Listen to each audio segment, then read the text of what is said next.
आदि है जो स्वयं सुराट हैं। किसी की सत्ता बिना वोट के सुरक्षित नहीं होती। भारत में 5 साल 2 साल जो भी चुनाव का सिस्टम है 6 साल, पर भगवान सुराट हैं। भगवान को किसी के वोट की जरूरत नहीं है कि आप कहते हो हम तो भजन बंद कर देंगे, बंद कर दो। भगवान की सत्ता थोड़ा गिर जाएगी कि एक वोट में सरकार गिर जाएगी। अब कोई कहे हम तो सूरज की रोशनी नहीं लेंगे, तो सूरज का क्या होगा? वो तो सुबह निकलेगा, शाम को अस्त हो जाएगा। तुम सूरज की रोशनी नहीं लोगे तो पीलिया तुमको हो जाएगा। विटामिन डी नहीं मिलेगी ना तो पीलिया हो जाएगा, हड्डियों की नाना प्रकार की बीमारी हो जाएंगी। किसको होंगी? सूरज को, आपको होंगी। भगवान सुराट है जिसकी लीला में मुह्यंती सूर्य, बड़े बड़े वीर जो बॉर्डर पे हैं वो हमारे वीर हैं, पर यहां जिस वीर की व्याख्या की जा रही है धर्म के जो वीर है। कलयुग कहता है माता पिता की सेवा मत करो, कलयुग कहता माथे में तिलक मत लगाओ, गले में कंठी मत पहनो। कलयुग का उद्घोष है, परंतु कलयुग में कोई माथे में तिलक, गले में कंठी, हाथ में माला लेकर के घूमता वो वीर है। हिंदुस्तान में रह के भजन करे वीर नहीं, पाकिस्तान में रह करके भी भजन कर ले वो वीर है। विभीषण ने लंका में भजन किया, पर जब भगवान के पास आया ना, जो बात भगवान ने किसी से नहीं बताई थी वो बात भगवान विभीषण को बता रहे हैं।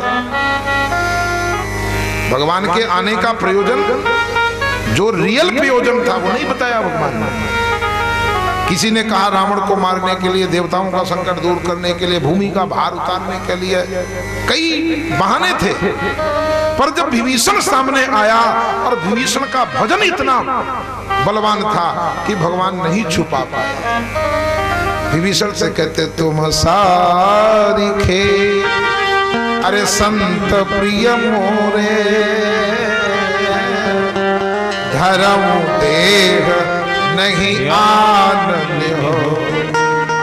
सारा कैंसिल कर दिया, विप्रधेनु सुर संत सब कैंसिल। तुम सारिखे संत प्रिय मोरे, धर्म देह नहीं आनंद हो।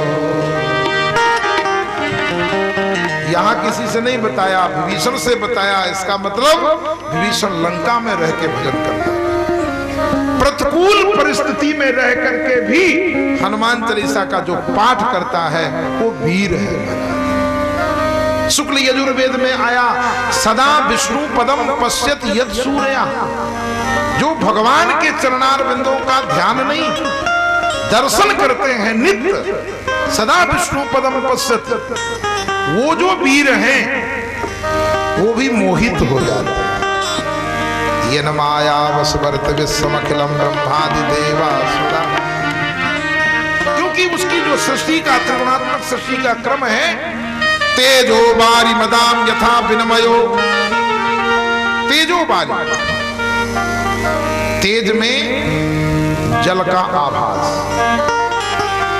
राजस्थान की भूमि में चले जाओ, गर्मी में जून के महीने में जैसलमेर बाड़मेर, आप तो देखे होंगे, ड्यूटी लगी होगी, जहां रेत ही रेत है महाराज, कोसों दूर कहीं कोई पेड़ भी नहीं दिखाई देता। और जून के महीने में खड़े हो जाओ तो दोपहर को 12 बजे ऐसे लगता है जैसे पानी भरा है, लहरें आ रही। और वहीं पर हिरण रहने वाला जब उसे प्यास लगती है वो उस तेज को, धूप की तेज को पानी समझ लेता है, वो दौड़ता है कोसों दूर, पानी तो मिलता नहीं, मर जरूर जाता है। इसी का नाम है मृग तृष्णा। संसार में सुख नहीं है, पर संसार के सुख को खोज खोज के दौड़ता है आदमी, अंत में हाथ में क्या आता है? मृत्यु। बाकी तो कोई हाथ में कुछ लेके गठरी बांध के कुछ जाता हो तो बताओ। इसी का नाम मृग तृष्णा है। तो ऐसी जिसकी त्रिगुणात्मक ये जो सृष्टि है, कौन है? बोले सत्य परम धीमहि। वो सत्य स्वरूप परमात्मा हमारे बुद्धि को सत्कार के लिए प्रेरित करे। क्योंकि जब तक भगवान की कृपा नहीं होगी तब तक ये बुद्धि सत्कार में नहीं लगती। पाप में लगाना नहीं पड़ता, अपने आप लग जाती है। पर पुण्य कार्य के लिए जब तक भगवान की कृपा नहीं होती, इसलिए तो गोस्वामी जी ने कहा जनक सुता जग जननी जानकी, जनक सुता जग जननी जानकी, अतिशय प्रिय करुणा,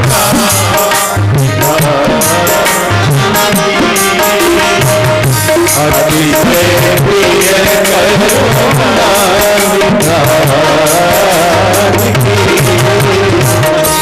ताके कमल मनावो, ताके कमल मनावो, जासु कृपानिध मलमति पावो, जासु कृपानिध मलमति पावो, जनक सुता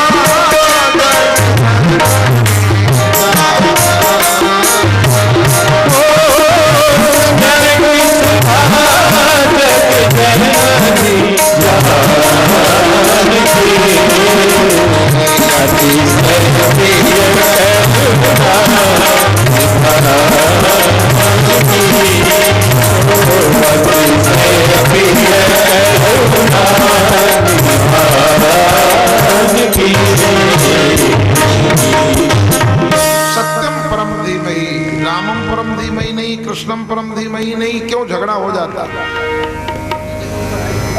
यदि कृष्णम परम धीमहि कहते तो कृष्ण उपासक कहते भागवत हमारी बपौती है, छूना नहीं। यदि रामम परम धीमहि कहते तो राम उपासक वैष्णव कहते भागवत हमारा है, छूना नहीं। यही तो हो रहा है महाराज।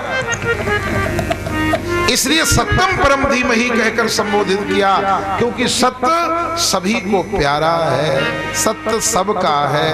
ऐसा दुनिया संसार में कोई नहीं है जिसको सत्य प्यारा ना।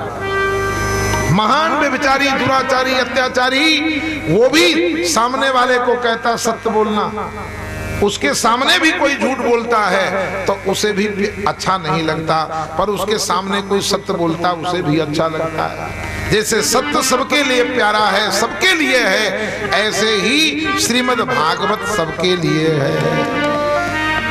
दूसरे श्लोक के मंगलाचरण में ग्रंथ का अनुबंध चतुष्ट है, विषय संबंध अधिकारी प्रयोजन आदि दर्शाया। ये भागवत का मूल विषय क्या है? धर्मा प्रोजित कैत्रवोत्र परमो निर्मत्सराणाम शताम। श्रीमद् भागवत का मूल विषय है निष्कपट भागवत धर्म की व्याख्या। भागवत धर्म में भी कपट है, मोक्ष पर्यंतम कापट्यम। भगवान का सगुण साकार की उपासना करते करते और यदि मुक्ति की भी आकांक्षा आ जाती है तो इसको भी कपट कहते हैं। हरि ना जन तो मुक्ति ना मांगे, मांगे जन्म जन्म अवतार रे। नित उत्सव नित ठाकुर दर्शन, निरखबो नंद कुमार। तीसरा जो मंगलाचरण का श्लोक है, ऐ समय को देखते हुए उसे भी छू लेते हैं। निगम कल्प तरोर गलितम फलम, सुख मुखाद अमृतद्वय संयुतम, पिबत भागवतम रसमालयम मुहुरहो रसिका भुविभाव। निगम कल्प तरोर गलितम फलम, वेद वेदांत रूपी, निगम माने वेद, वेद वेदांत रूपी वृक्ष और उसमें भागवत रूपी गलितम पका हुआ फल, और उस फल में सुखमुखा सुखदेव रूपी तोता ने आके चोंच मार दी। तोते का स्वभाव होता है जिस फल में चोंच मार दे, न जाने भगवान ने उसकी चोंच में क्या लगा दिया, क्या फिट कर दिया। जिस फल में चोंच मार दे उस फल के मिठास में चार चांद लग जाते हैं। या ये कहो कि उसको इतना विवेक है, इतना परख है, जो फल मीठा होता है उसी में चोंच मारता, खट्टे वाले में नहीं मारता। तो सुखदेव जैसे सुख ने, तोते ने आकर के भागवत रूपी जो फल था उसमें चोंच मार दी। महाराज मिठास में 4 चांद लग गए। संसार के जितने भी फल होते हैं, छिलका, बीज, गुठली होता ही होता है, पर ये ऐसा फल है जिसमें ना तो छिलका है, न गुठली है, न बीज है, केवल रस ही रस है। और रस ही नहीं, रसालयम, रस का उद्गम स्थान है जहां से सारे रस उत्पन्न होते हैं। पिबत भागवतम, इसलिए भागवत पियो। एक सामने खड़ा हो गया महाराज, अरे मैंने कहा पागल, यहां से जो पिया जाता है वो एक क्षण में खराब हो जाता है। आज तक न जाने कितनी कीमती कीमती वस्तुएं खाई पी गई, सब गले के नीचे उतरते ही खराब हो जाती है। पीना तो है, पेयम पेयम श्रवण पुट के राम नाम पीने का विषय है, पर ये यहां से नहीं, ये कान से पीने का विषय है। और कान से जो हमने पिया है ना, आज भी वो जिंदा है, खराब नहीं हुआ।